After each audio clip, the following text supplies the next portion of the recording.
ने अगर दीक्षा ने अगर ज्ञान ग्रहण किया तो कोई बड़ी बात नहीं है। और उसका कारण क्या बताती है सुनिए जरा। सुंदरी कहती है नारी का आकर्षण पुरुष को पुरुष बनाता है, और जबकि नारी का आकर्षण पुरुष को क्या बना देता है, महात्मा बुद्ध बना देता है। यानी किस पर व्यंग्य है ये? यशोदा का। वो यशोदा के लिए व्यंग्य करेंगे कि यशोदा के अंदर कोई आकर्षण नहीं था, तभी उसको छोड़कर महात्मा बुद्ध इसने संन्यास प्राप्त कर दिया।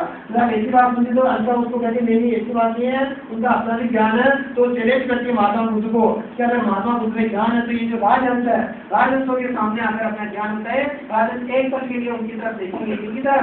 महात्मा बुद्ध की तरफ देखेंगे, वापस अपने भौतिकतावाद में डूब जाएंगे। महात्मा बुद्ध के प्रवचनों का इन राजहंसों पर कोई प्रभाव नहीं पड़ेगा। ऐसे भी घमंड उसको देखो, अपने उसका घमंड कैसे टूटेगा? रथ के द्वारा क्षमा को भेज दिया गया। अब एक जबरदस्त प्रतीक आएगा, क्षमा पहुंचता है सरोवर के पास। ठीक है, क्षमा पहुंचता है सरोवर के पास। और ये जो राजस हो किसका प्रतीक है? नचिकेता।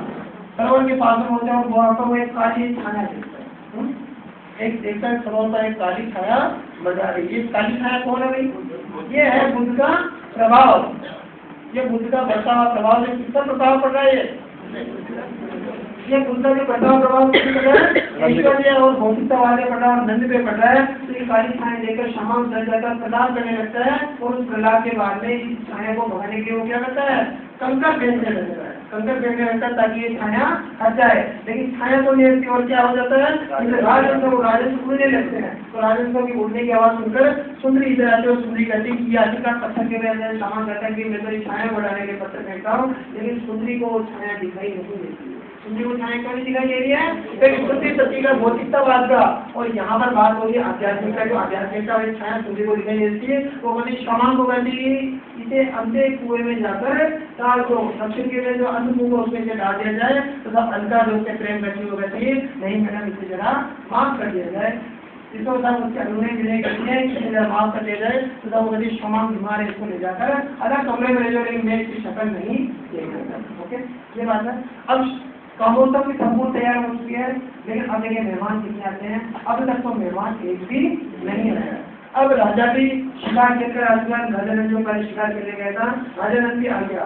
अब राजा नंद के पास में अलका बेटी अपने सुंदरी बेटी की बातचीत कर रही है कि आखिरकार तो जिससे सीखे बेटी हो। तो राजा अपनी वो घटना बताता है कि जब राजा शिकार के लिए गया था तो रास्ते से एक मृग मिला था। और पूरे दिन भर राजा उस मृग के पीछे चक्कर लगाता रहा, लेकिन अंत में उसने पाया कि वो जो मृग था यानी जो हिरण था वो अपनी ही थकान से थक कर मरा हुआ था। तो ये एक तरह से प्रतीक है, मृग का प्रतीक बताया गया राजा का मन।